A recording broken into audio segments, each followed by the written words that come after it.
kuva natangira gukorana video sindabasaba gusharinga gukomentinga cyangwa kulikinga video zanjye. Bwa mbere ngiye kugusaba ikintu kuva ureba video zanjye kugira ngo uyu muntu ngiye gukorera hano ubuvugizi abashe kuba yagaragara, tubashe kumubona, tumenye ukuntu ameze n'aho ibintu bye bigeze. Ikintu uri bukore usharing ino video as much as you can, ntabwo tuzi n'indi urayibona, ariko nagira ngo ndone attention yanyu ku nkuru nabonye kuri Kigali Today yo muri 2020 y'umwana w'Irusizi wakoze radio akayiha umurongo ivugiraho kuri FM. Sinzi, nta nubwo bisaba ubwenge bwinshi cyane kugira ngo ubashe kumva in context ikintu uwo mwana yakoze uburyo gikomeye. Ku myaka 17 Rusizi akikorera radio akayiha n'umurongo ivugiraho. That's a big thing. It's a big deal. Ubundi umwana nk'uyu nguyu inkuru yagakwiye kubisohoka hakarita haba konje, urumva twese tukahita dufata amadarapo yacu tuyata u Rwanda rugiye kuri map. Noneho the most interesting part, ariko before yuko njya reka manze mabwire izina rye, yitwa Emmanuel bamvuginyumvira, izina riratangaje, niho mu karere ka Rusizi. So ikindi kintu gitangaje uno mwana yakoze nuko yakoze telefone idakenera amayinite, agakora imodoka yitwara, yarangiza akanakora indege, ariko apparently icyo gihe atarabasha kugurutsa kuko nta bikoresho. Ubwo nimvuga ibikoresho ntugire ngo ni stock yajyaga kubiguramo, ni scraps yabaga yatoye ahantu hose. These are the people, abo nibo bantu batuma ibihugu bikomeye. It's talent, ni impano nk'izi ngizi zituma igihugu kiva ahantu kikagera ahandi hantu. Byantangaje kubona yuko I did the research nsanga ino nkuru ahantu hose iri ni kuri Kigali Today, nta handi hantu iri, nta wundi muntu wigeze uyikavaringa izina ry'umwana n'ahandi hantu nongeye kuribona. So please, niba uri kureba ino video, I beg you so much, I beg you Evan, I beg you go ahead usharinge ino video kugira ngo either tumenye uyu mupeti ahantu ari bimeze bite. So far ubwo urumva hashize hafi imyaka 6, hanyuma niba hari n'abantu babishinzwe apparently bagomba kuba bahari. These are the talents we should not be wasting. Izi nizo mpano, ntabwo ngiye kuvuga ngo hari impano ziruta izindi, ariko personally uyu ni umuntu ushobora gukora ikintu cyiza kigahindura ubuzima bw'abantu benshi. So inkuru ikomeza ivuga ko baganiriye n'umuyobozi ushinzwe ikoranabuhanga muri Rura, akavuga ko uya mwana ibyo yakoze yari ubuvumbuzi, bityo ko ibyiza ari ukumuyobora nyuma yo gusuzuma yuko ntabyo yangiza. What the fuck man?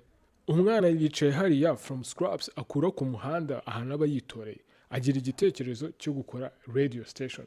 Nta nubwo ariko byonyine radio gusa, ahubwo reka tunavuge ku bindi bintu by'ikoranabuhanga yakoze bitari muri ino nkuru cyangwa bitazigera binamenyekana.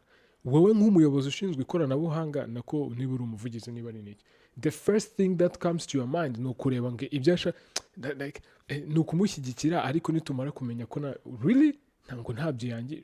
What's the basis of that logic?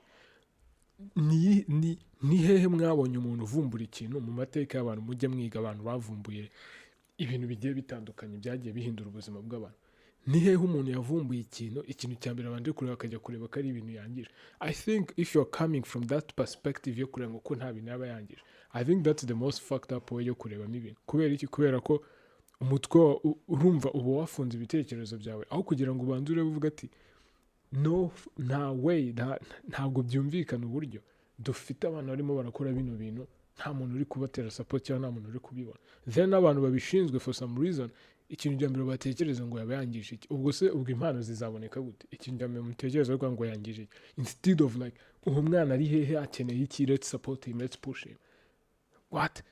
Urumva uriya mwana ni muto, ibyo yakoze n'ubuvumbuzi akaba arimo kugerageza ngo arebe icyo bitanga. Impano ye rero ntitwayipfobya, which is good cyane ko ziko buriya radio igira umurongo frequency, ariko icyo atazi ni uburyo iyo mirongo itangwa, uko icungwa, ndetse ntazi n'urwego rubishinzwe. What the fuck man? Ndimo ndagerageza kudakoresha iryo jambo for too much, ariko ibyo ngibyo bimaze iki? Ibintu bya hiyo mirongo itangirwa cyangwa uburyo icungwa n'inzego zibishinzwe, ibyo ngibyo warabishinzwe. Ni akazi kanyu, ni akazi kawe, ndetse n'abantu we wangaje mu kazi bashinzwe ibyo bintu. Uyu mwana ikintu ari gukora ni ukuvumbura, kumenya, like to build something out of nowhere. Akazi kanyu it's to guide him. Ibyo bikwa ngo ngurwe inzego zibishinzwe, that's not what kind of logic is that? Inzego zibishinzwe se bimaze iki? It doesn't mean anything. go find the kid, mumuzane, mumuhe ibyo akeneye, avumbura, akora ibintu abanyarwanda twiteza imbere. Ngo ibyo by'inzego zibishinzwe, what the fuck does that have to do with anything? Ibyo ngibyo se byamumarira, ibyo bizatuma radiyo ivuga ikuru. It doesn't make sense, man. And I think personally, I think ejo bundi muri iriya kiriya kiganiro twari turi kureba with his excellence ari kubwira abayobozi ati what's wrong with you? I think exactly this is what he was saying. Hari umwana uri very talented, wavumbuye ibintu bishobora kugirira akamaro igihugu, and ibibazo uri kuba ngo ntabwo azizeho izo nzego ziri for what? Izo nzego se what does that knowledge help him with? Nothing at all. Just reach out to the kid, mumufashe avana mwagere hano, ariko kakara gaciyemo.